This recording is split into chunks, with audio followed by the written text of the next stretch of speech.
morning. So thank you for having me. I mean, this is obviously this time of year, right? This bubbles up to the surface again. We're about to enter our 19th year after the 9/11 event, and a lot has happened to me in the 19 years since. But on that day, when it happened, I was actually an EMT, and I was working at the academy as an instructor. I was pretty much one of the lead instructors for the EMT programs. So for EMS and FDNY, we train our own. So, every 3 years, an EMS member has to recertify in their certification. So I was leading one of the classes. We were in the classroom. We were doing some skills, some labs, and we hear that a plane just flew into the World Trade Center. Immediately we thought, this must be an accident. Maybe somebody was just, maybe it's a Cessna, it's something small. Somebody, didn't get their, I guess their navigation correct. They are pretty tall buildings. So we all kind of rushed to the television to see what's going on. And we were shocked to find that this was a commercial airplane. And we still at that point thought, this is an accident. There was a lot of speculation, through the news as to whether this was on purpose or an accident. And, shortly after the coverage, we see the second plane hit the building. And at that point, we knew, this was not an accident. This is just not something that could happen accidentally. We were shook. This was unbelievable for us. But in a very short period of time after that, we had to gather who we were at that point. We weren't just citizens sitting at home watching television and going, oh my God, can you imagine? Can you believe that this happened? We were a building full of EMS first responders. And we had at that point recognized that we were going to get mobilized and we had to go down there. So now we start the process of mobilizing this entire academy, students, instructors, everybody, because everybody who comes through the academy at that point is already certified. So they're there for recertification. So they're all prepared to go to work at any time. So one of the rules we have at the academy is when you go for training, you have to have all your equipment with you. So, in circumstances like this one, if we had to leave the academy and go to work, we could. So now, everybody's scrambling, everybody's running to their cars, they're all getting their equipment out of their trunks. Everybody, is coming back. We're trying to figure out how we're gonna, make everybody accounted for. So we have them, in different groups. We have instructors overseeing different groups, and we're just really trying to get everybody in line so that we can go down to the scene. And clearly we had an entire building full of people, rescuers, the instructors, the students. We don't have enough ambulances for everybody. So, now we have to figure out how are we going to get everybody down there. And at the base of the fort, we run our EMS Academy out of Fort Totten. At the base of the fort is a MTA hub for buses. So, one of our officers at that point, like I said, I was an EMT. So one of the officers at that point goes down to the hub down there and commandeers city buses. So now we have these multiple city buses that are brought up to the academy. We have multiple buildings on the fort that we have to now bring everybody to a center point and account for them and put them on buses. So now we're in this convoy of buses, and we're all scared, right? We're all just scared. We don't know what's happening.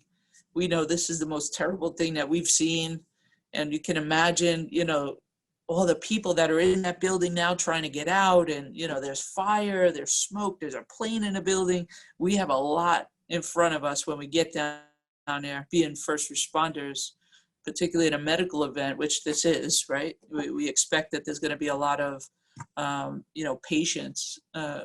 So we're on the highway, we're in a convoy. At the beginning of the convoy and at the end of the convoy are two fire department cars. So they're kind of sandwiching the MTA buses that are carrying us all. And it was the most eerie thing. I remember being on the highway, leaving the academy and going down to Manhattan. And you get a really good view from there of Manhattan.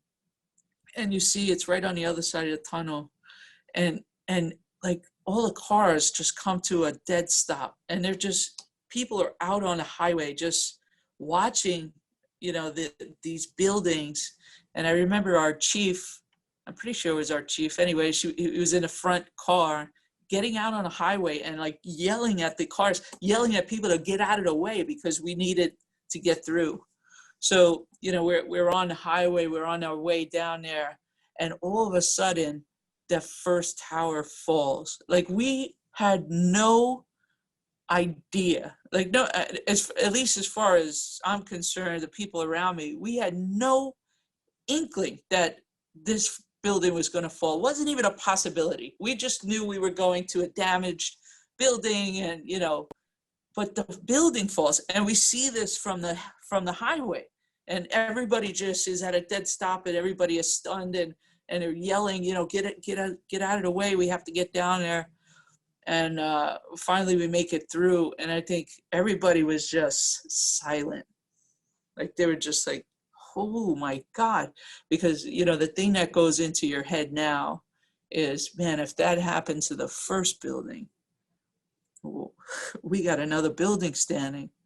So we finally get down, and the buses are down there.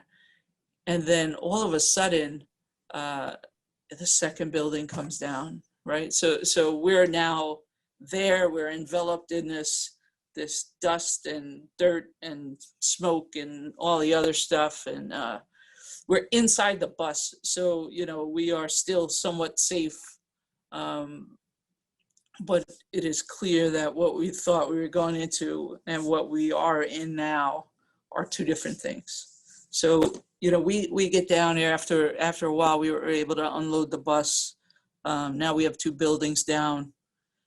We go into a staging location, and me being one of the lead instructors, I got one of the first assignments, and they send me down to something that's called forward triage. So forward triage is at the scene and where the thing is happening, generally as close to the scene as possible. And my job and my team's job is to triage the patients there and look for critical patients. It was not very long before we figured out there was nobody to triage.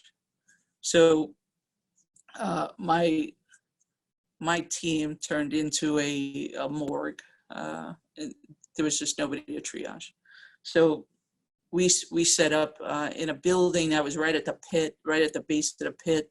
I believe it was the Amex building, if I remember correctly, but it was a glass building, and it was still standing, and it was right at the pit of you know, these two mangled messes of steel.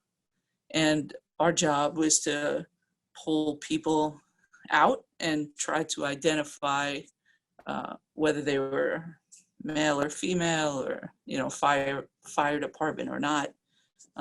You know, we lost 343 people that day. So our job was to just keep sorting, keep pulling, you know, whatever we could get a handle on. You know, not everybody was in one piece, you know, so we did that, and that lasted for about, I would say, minimum 18 hours. You know, we were down there just doing that. And at some point during that time period, a soldier comes running in, right? I guess it was like a National Guard or an Army guy who was in fatigues. You know, there was a lot of people down at the scene at that point, right? And he comes running in the building, you know, you got to get out of here. This building's coming down. You got to get out, right? And now, of course, we're freaking out because we know that anything could fall on our heads right now, right? We just saw two buildings that I've known my entire life are now in a mangled mess. So anything is possible at this point. So we got to run out. And some of the people in my team, in my group, were so freaked out that they were actually trying to grab some of the deceased and, you know, pulled them out with us. And, we had to be like, leave them, drop them, let's go, we got to run. And, we ran out of there. And then a little while later, they come back and say, well, this building is stable. It definitely screws with your head. I will tell you that.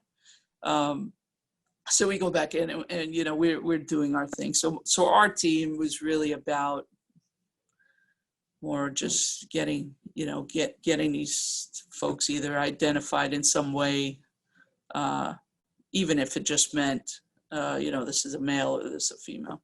And we did come across our own, they were, some of them were still in bunker gear. So we were able to identify some of those folks.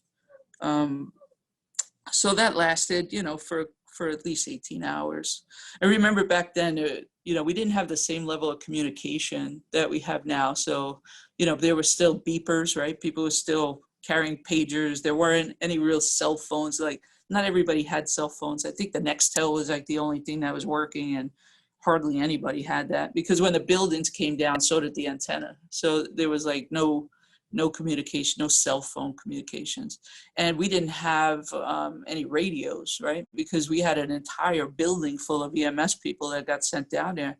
We didn't have enough equipment and radios for everybody. So there was really no way to communicate. That was one of the problems that we ran across. So my family at this point, I'm down there for 18 hours plus 24 hours at this point.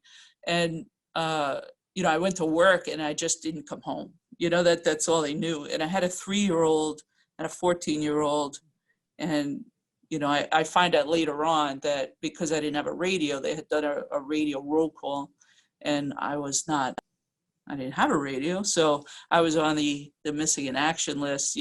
Our family started calling the fire department looking for information because nobody knew anything. Like, we all just went to work and nobody has come home since, right?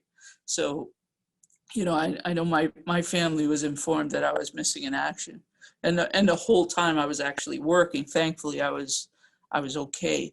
So, I remember after about, I got to tell you, I feel like it was about 18 hours. It could have been even longer because it was a nonstop, pulling people and trying to identify them. But I find my way up to the staging location, which is a few blocks up where the college is. And by then, New Yorkers had started to donate, blankets. There were big hefty bags full of blankets and, towels and sheets and all types of stuff. And I have never, ever felt the level of exhaustion that I had that moment. And I remember just looking at one of the hefty bags and grabbing a blanket and laying on a concrete, and it started raining. And I wrapped myself in a blanket on the concrete, and I slept for about an hour or so out in the street. I just couldn't, my body was not having it anymore, because I'd been there for 18 hours, but I had been at work for, hours since. So it was a long time. So I slept for about an hour, and then I went back down and, did it again for another, day or so. So by the time I decided, it was time for me to go home, there was no transportation. It was like we got dropped down there, but that was it. There was no organized way to account for us clearly. Everybody was kind of, whether you had a radio, you didn't have a radio, there's a lot of activity going on. So there was no way to get home, right? There was nothing there that was ready for me to take me home. So I end up hitchhiking on the West Side Highway, and I think it was another rescuer from maybe another company or agency or something, or a construction worker, somebody who was down there helping. And they drove me up to the Bronx, and from the Bronx, I hitchhiked. I got another car, to take me directly to my daughter's school, because I've been gone for a couple of days now. So I wanted her to know that I was okay. So went straight to her school. She was happy to see me, of course, and I was happy to see her. And then we went home, and, I took a shower. It was just disgusting. and slept for a few hours, and then, got back up and went back down. And I did that for about a month.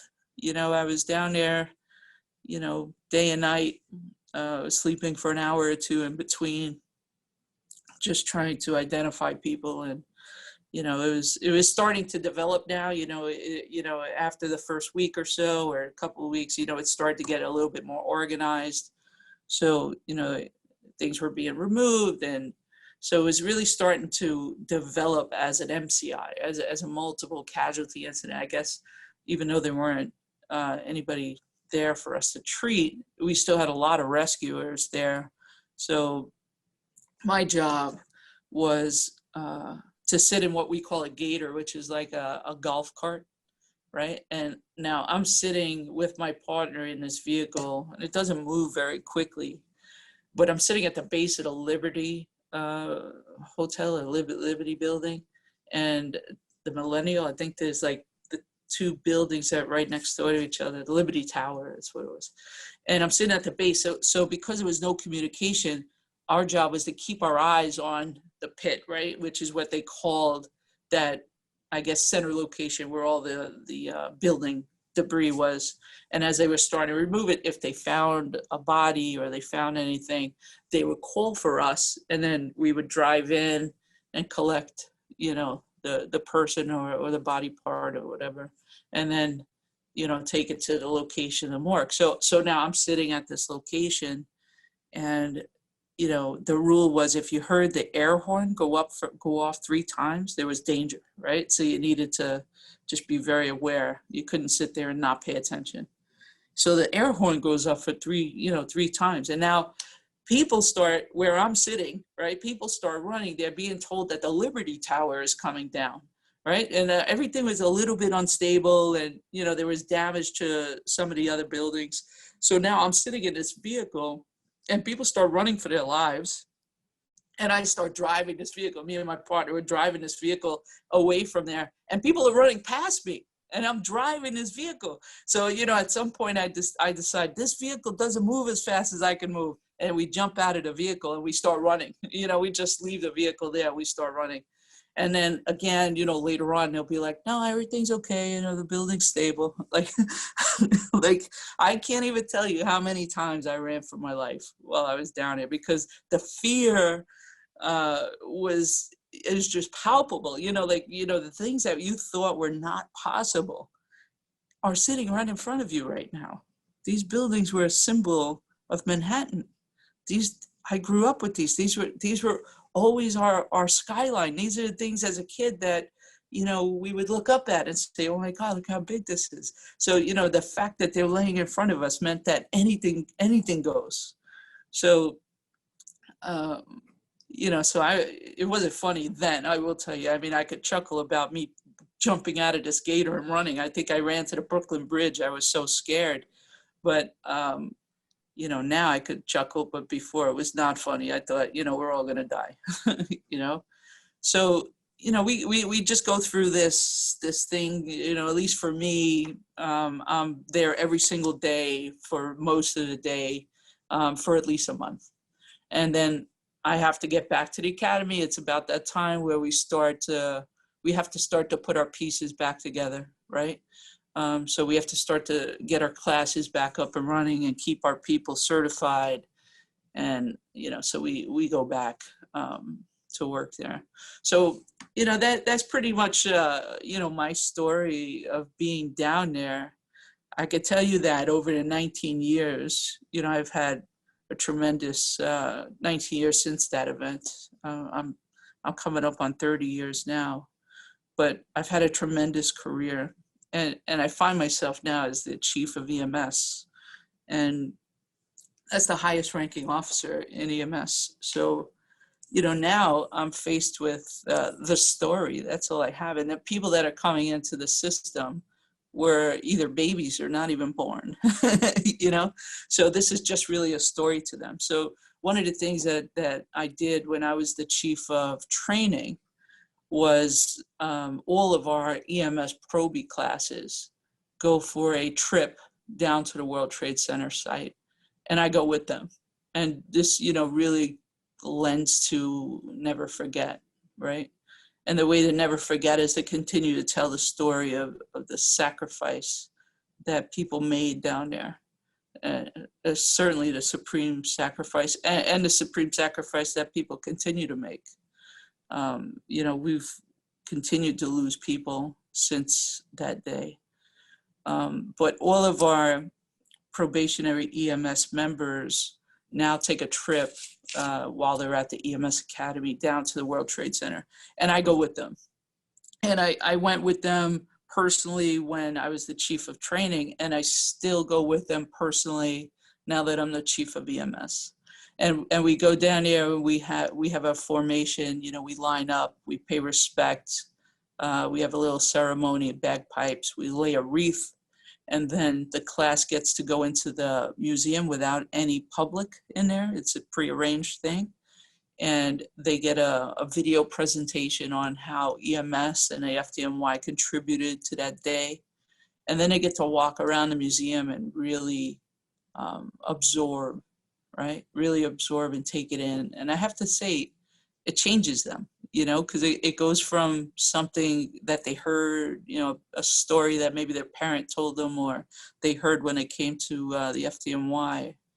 And it turns that from a story into something very real. And I think they can acknowledge the souls that are represented when we're standing on that ground. So, that's something that as long as I'm the chief of EMS, all of our EMS classes will continue to do. And I'll continue to go with them. In fact, it's so strange. Today was the day that the current class was scheduled to go down there, but because of this COVID, this pandemic, this will be the first class since I started this that will not be able to go to the World Trade Center today. So it's odd that we're having this conversation on the day that they should be there, and I should be there with them, but we'll have to make that up at some other point.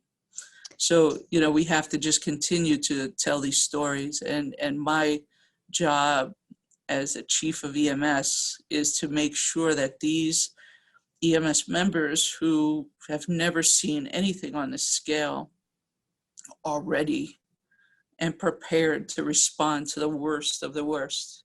And after what I've just seen with this pandemic, I could tell you that they are ready. They've done a terrific job.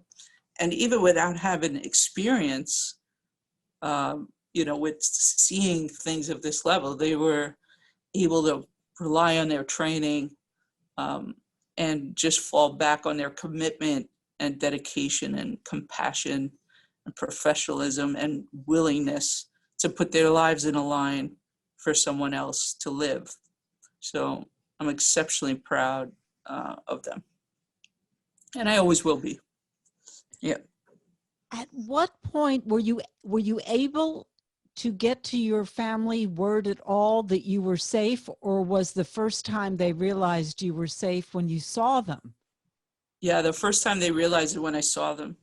At that point, they hadn't gotten any information. The only information they got was that I was on the missing in action list, but that wasn't a guarantee that something had happened to me, but it wasn't a guarantee that nothing had happened to me.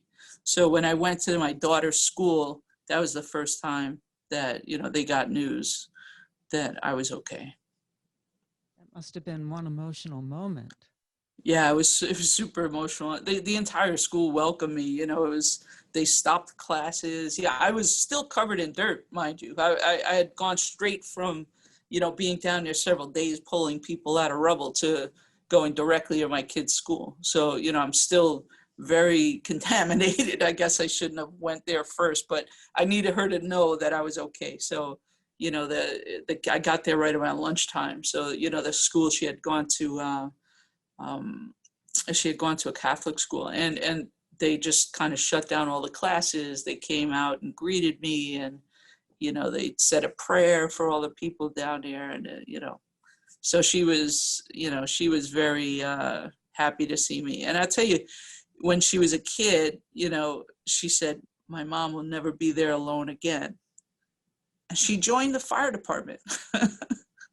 she's not with the fire department anymore, but she joined the fire department. So she was an EMT with the fire department for, I think a little bit more than 3 years. And her whole, drive was the day that I went there. And she said, I'll be there too. You see a lot working as an EMS worker, but not what you saw that day, not the dead, not the body parts. How do you deal with that? Do you have PTSD? You must in some way. Yeah, I tell you, I think, everybody has a little something. Even now, when I go down there, I could smell it. I can smell it as though it was the day I was there. It's the weirdest thing. It's just, I know the smell is not there, but for me it is. I've been pretty fortunate, and been able to really kind of navigate through this, but it's a part of me. There have been people who have far, more problems as far as post-traumatic stress than I have had, luckily, but I think, that really just comes down to, I guess, my sense of purpose. I'm able to rationalize why I was there. And although it's terrible and the things that we see are terrible, it takes a group of people to be able to see the terrible things to help people live, right? So I've been able to rationalize it that way, but I know it's there because I smell it, so that is at least one level of PTSD that exists. But, thankfully I've been able to get myself through it. Not a single person I have talked to who was there experiencing this, not a single person was unscathed medically, and everyone kind of downplays their own because in the scheme of things, we've lost so many. But yeah. Can you share the health impact this has had on your own physical health? Yeah, I've had some difficulty from it, with my GI system and some other things. I'm on some medication for it. But again, I think I understand why, somebody would downplay it. Is, we're lucky to have our lives, right?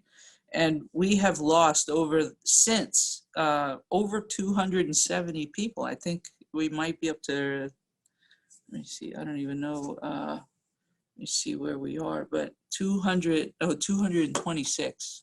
And we're talking just FDNY. There have been so many more, the NYC. Oh, absolutely, yeah. Civilians. Just FDNY. Right. We've lost, 226 additional people. We lost 343, and then now 226. And many of those people were my friends, people that I was there with, sitting next to. So, if I have a little, medical problem that I have to be treated for, I'm still here to be treated for it. I'm still here to be able to take medication. And, I think we all wake up with that, like, is today my day kind of feeling. It's like, is today the day that I become part of that number?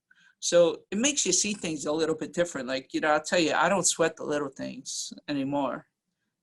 The things that you fight about in your house that are stupid, the who said what to what and what bill is late and what, I do not sweat the little things at all. Like, I spend the majority of my day living like tomorrow is my turn to be part of that number. And I think, we have an obligation to have as positive an impact on the world and the people around us as we possibly can. And that's how you live forever, right? When it is my turn, when I am part of that number, I want people to say, look, she did good by us, So you're not going to find anybody who is going to pump up their own medical issues when we're just so grateful to still be here every day, right? Right. Anything else you want to add?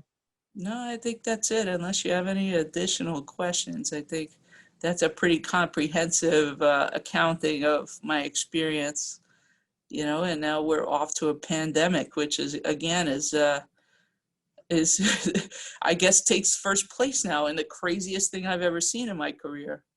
So, you know, we're still in the midst of it, and committed to saving as many lives as we can.